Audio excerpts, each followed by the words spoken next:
Hindi ka numero 1, Casimero. Muling binanatan na tinamon si Naoya Inoue. Muling nagasik ng apoy ang dating 3-Division World Champion na si John Ariel Cuadro Alas Casimero matapos itong magpakawala ng maanghang na salita laban sa undisputed Super Bantamweight King na si Naoya Mansour Inoue. Sa gitna ng kanyang paghahanda para sa 8 round na featherweight bout, laban niyan kay Tomo Mizukoshi ngayong December 27 sa Aichi Prefectural International Exhibition Center, ginamit ni Casimero ang social media upang maliitin ang mga nakamit ng Japanese superstar. Inoue, hindi ikaw ang pinakamalakas, hindi ka man lang numero 1, deklara ni Casimero. Dahil lang ba namimili ka ng kalaban ay ikaw na ang pinakamalakas? Hindi ka magiging numero 1 sa pamamagitan ng pagpili ng mga carefully selected na kalaban. At ayon sa ulat ng Daily Tribune, malinaw na layunin ng 35 anyos na Pinoy boxer na galitin si Inoue upang mapwersa itong tanggapin ang isang pagharap. Ang bansag na Mansour ay tila ba walang epekto kay Casimero na iginigiit na siya ang tunay na mas malakas na boksingero. Sa likod ng mga insulto at hamon ni Casimero ay ang katotohanan ng laban kay Inoue ay tinuturing ni isang cash cow. Tinatayang aabot sa mahigit 100 million yen o mahigit 37 million pesos ang maaaring kikitain ng sinumang makakalaban ng Japanese champion. Ang estratehiya ni Murodjon Akhmadalib.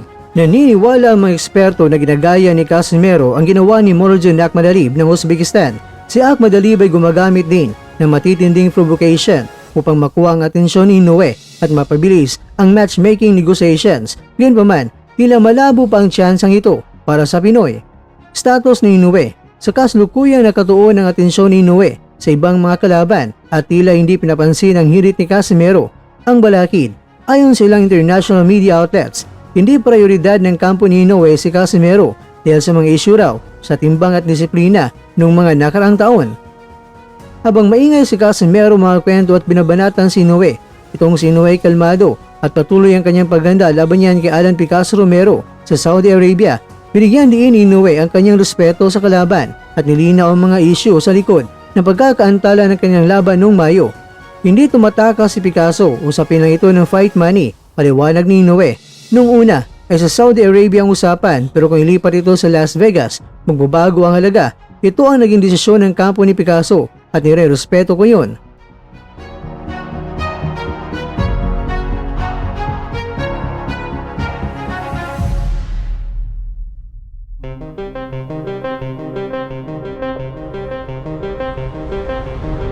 Umanga rin naman si Inoue sa pasilidad ng Saudi Arabia kung saan binanggit niyang napakalinis ng gym at hotel na makakatulong sa kanyang performance. Pagdating naman sila sa knockout, hindi pelusadong knockout ang kanyang gagawin. Hindi ko sinabing siguradong knockout, pero gusto ko ng knockout.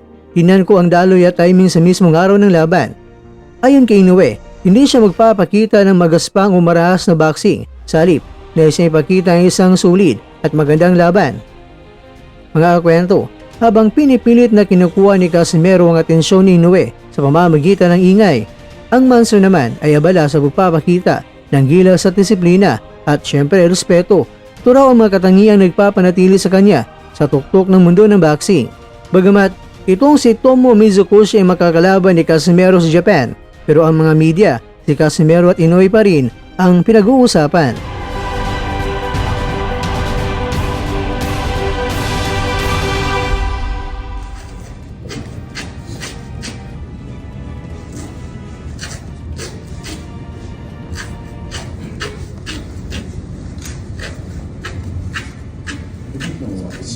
試合中にサプライズがあるし、どうしてみんなサプライズもういやそこまで俺ももう言えねえよこれ以上なんかもうそんななんかこうねどんなこと言っても空気がなんかもう空元気かって思っちゃうから本番見るしかない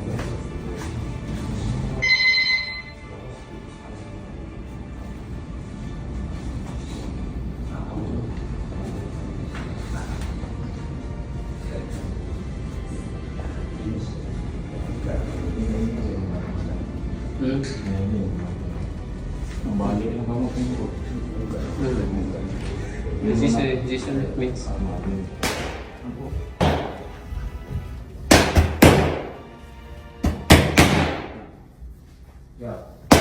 Ya. Oh. Ya. Tanto. Ya. Ya. Tanto. Ya. Sa.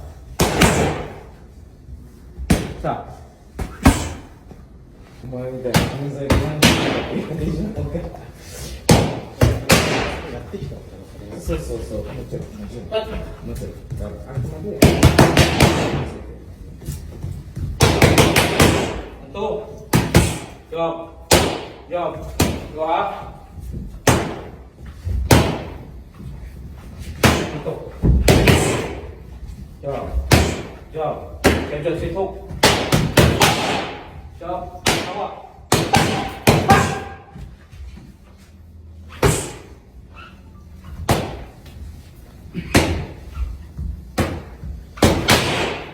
Ya.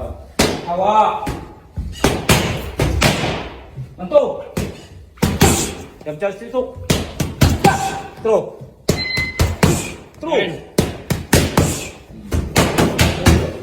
それだけでちょっとね、そんな判断ちょっ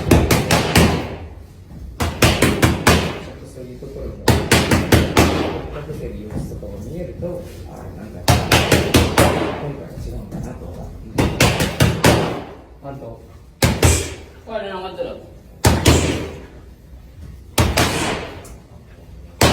じゃあ、じゃあ、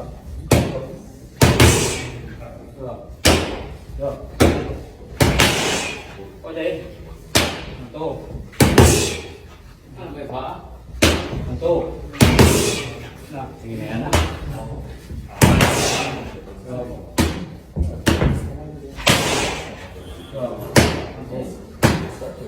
Okay, sige pa ikaw. Sit down.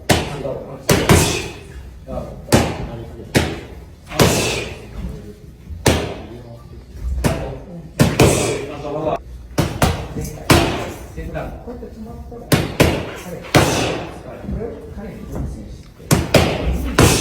ああ、そうですね。やっぱりね、 At dyan, nagtatapos ang ating kwento.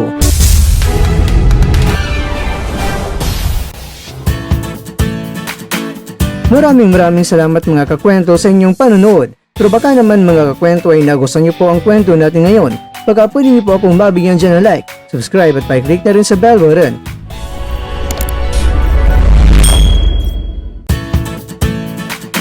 Pero bago tayo tatapos mga kwento, syempre, shoutout po muna tayo dyan sa ating mga kakwento. Kay kakwentong Jasper James Macarayan, kay kakwentong Aurea Morales, kay kakwentong Wildlife Spotlight, at kakwentong nanonood ngayon, shoutout sa iyo dyan. Bueno, hanggang dito na po muna ang ating kwentuhan, at abangan nyo na po ating susunod na video.